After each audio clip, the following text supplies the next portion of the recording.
तो आज के इस वीडियो में हम सीखेंगे कि कैसे एक्स और वाई का इसमें से वैल्यू ज्ञात किया जाए। बहुत सिंपल है, अब बताइए मत। इस वीडियो को शुरू से अंत तक देखने के बाद आप सभी के लिए भी ये बहुत ही आसान हो जाएगा इसमें से कैसे एक्स और कैसे वाई का वैल्यू निकालें। सिंपल सी बात किया जाए तो यहाँ है 2x plus 3y is equal to 6। दूसरा है x plus y is equal to 2। मतलब यहाँ पे दोनों सेम में दिया हुआ है, दो चर वाले रैखिक समीकरण। ये दोनों के कंबाइन करके दोनों का मदद से आप सभी को x और y दोनों का वैल्यू ज्ञात करना है। कैसे ज्ञात किया जाए, बहुत सिंपल है। ये क्लास 8 की बुक में, 9th की बुक में, 10th की बुक में, तीनों बुक में आपको मिलेगी। कैसे ज्ञात करते हैं ध्यान से समझिएगा। सबसे पहले ये जो ऊपर में लिखा हुआ है जैसे 2x, अब देखिए इसमें हम इसको एक चीज बोलते हैं। जैसे यहाँ पे है 2x, इसका मतलब जो ये x का जो गुणांक है वो 2 है, मतलब 2 है। 3y मतलब 3y, तो y का जो गुणांक है यहाँ 3 है। अच्छा, गुणांक का होता है, गुणांक कहने का मतलब यहाँ जो y के साथ गुना में है ना, उसी को गुणांक कहते हैं। यहाँ जो x के साथ गुना में है उसी को गुणांक कहते हैं। तो यहाँ x के साथ गुना में तो 2 है, तो x का गुणांक कौन हो गया 2। यहाँ y का गुना में 3 है तो y का गुणांक हो गया 3। अब यहाँ बात करें कि x का गुना में कुछ ना है तो एक गुणांक का होगा, तब पूछना था 1 है। इसका गुणांक कितना हो गया 1। y के भी कुछ ना है तो y का गुणांक कितना हो गया 1। हम उम्मीद करते हैं कि आप इतना चीज सीख गए कि गुणांक का होता है, अगर उसके आगे जो भी नंबर लगा रहे उसी उसका गुणांक हो जाएगा। जैसे सपोज यहाँ बोले 2x, तो x के आगे 2 लगा हुआ था, इसका मतलब कि x का जो गुणांक है वो 2 है। आ गई बात समझ में, सिंपल है।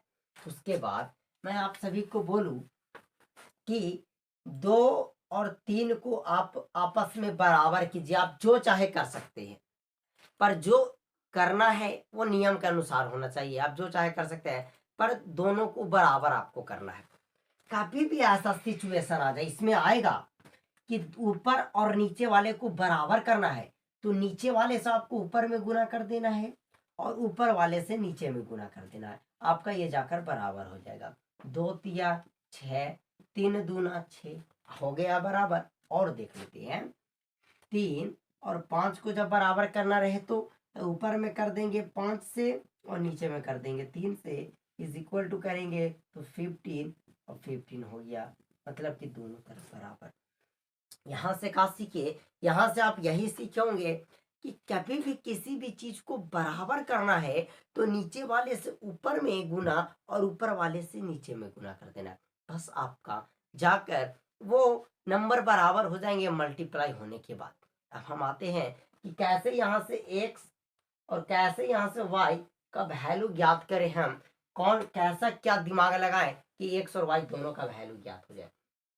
आइए हम ध्यान से समझते हैं कि कैसे किया जाता है। अब क्या करना है कि आप यहाँ पे देख रहे हैं ऊपर भी x है नीचे भी x है, ऊपर भी y है नीचे भी y है। अच्छी बात, x और y दोनों तरफ है। अब यहाँ से x वाले को चाहे बराबर कर लीजिए, चाहे आप y वाले को बराबर कर लीजिए, किसी एक को बराबर कर लीजिए, ये आपके मन के ऊपर है। चलिए, हम x को अगर बराबर करना रहे तो क्या करना पड़ेगा, तो ऊपर में x के आगे है 2, नीचे में x के आगे है 1, मतलब हमें 1 से ऊपर गुना करना पड़ेगा और 2 से नीचे, तो दोनों जाकर बराबर हो जाएगा। मतलब हम 1 से ऊपर गुना करेंगे और देखिए, आप इसको नाम भी दे दीजिए, पहले 1 कह दीजिए और इसको 2 कह दीजिए, और अच्छी बात रहेगा। जब ये 2 है तो 2 नाम दे दीजिए।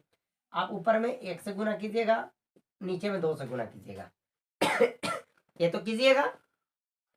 अब आपको लिखना है, जब गुना कीजिएगा तो लिखिए यहाँ पे गुना करने पर, गुना करने पर गुना करने पर क्या होगा कि जब आप 1 से गुना कीजिएगा तो सब में करना होगा, तो कोई चेंज तो होगा ना। 2x प्लस 3y बराबर 6 है तो 6 हो जाएगा। अब जब 2 से हम गुना करेंगे तो पहले 2 में 1 से करेंगे तो 2x हो जाएगा, प्लस यहाँ भी प्लस यहाँ भी प्लस होगा। y को जब 2 से गुना करेंगे तो 2y हो जाएगा, 2 को 2 से करेंगे 4 हो जाएगा। कहिएगा ई का हम 2 से गुना सब में करेंगे, बिल्कुल। जब गुना कीजिएगा तो आपको सब में करना होगा। अब आपको क्या करना है, इस तरीका से एक चिन्ह देना। नीचे से आपको देखना है कि अगर जो चीज माइनस में है उसको प्लस में करना है, जो प्लस में है उसको माइनस में करना है। जैसे यहाँ 2x माइनस प्लस में है, माइनस देंगे, 2y प्लस में तो माइनस देंगे, 4 भी प्लस में तो माइनस देंगे।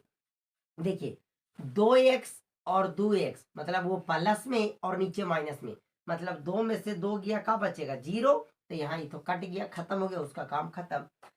3y और 2y माइनस में घटेगा तो खाली y बचेगा। 6 और -4 तो 6 में से 4 गया 2, मतलब y का जो मान आ गया वो 2 आ गया। अब हमें y का तो सिर्फ मान चाहिए ना, हमें x का भी मान चाहिए। तो आप y का मान चाहे तो समीकरण 1 में रख दीजिए, चाहे 2 में रख दीजिए, का जो आसान लगे उसमें रख दीजिए। तो देखिए इसमें रखना बहुत आप दोनों में रखिएगा, दोनों में आंसर बराबर आएगा। तो हम लिखेंगे y का मान समीकरण, अब 4 में रखना चाहते हैं उसमें रखिए, समीकरण 2 में रखने पर, 2 आसान पड़ रहा है, में रखने पर। ओके, तो बताइए समीकरण 2 का है x प्लस वाई बराबर 2 है, मतलब x है पहले में और प्लस है y और बराबर है 2। x प्लस y की जगह हम 2 को रख सकते हैं, बिल्कुल रख सकते हैं, तो 2 बराबर है 2। x और ये 2 प्लस में उधर जाएगा तो माइनस में, तो पहले से 2 है और ये माइनस में 2, 2 में से 2 गया 0, मतलब x का जो मान आया 0।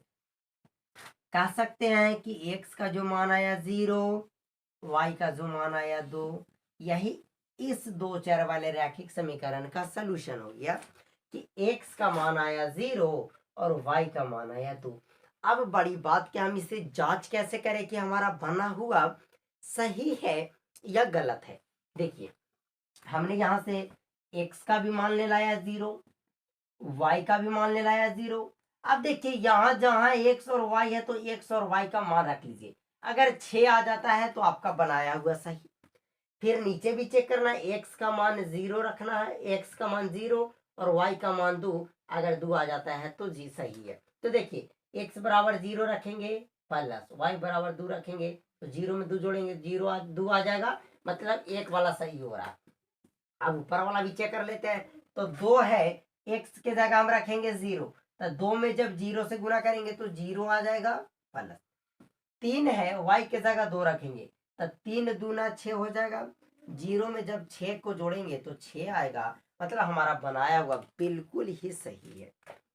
उम्मीद करते हैं कि आप इस ऐसे 2 चर वाले रैखिक समीकरण को बनाना भी सीख गए और आप इसको प्रूफ करना भी सीख गए कि क्या हमारा बनाया हुआ सही है या तो हमारा बनाया हुआ गलत है।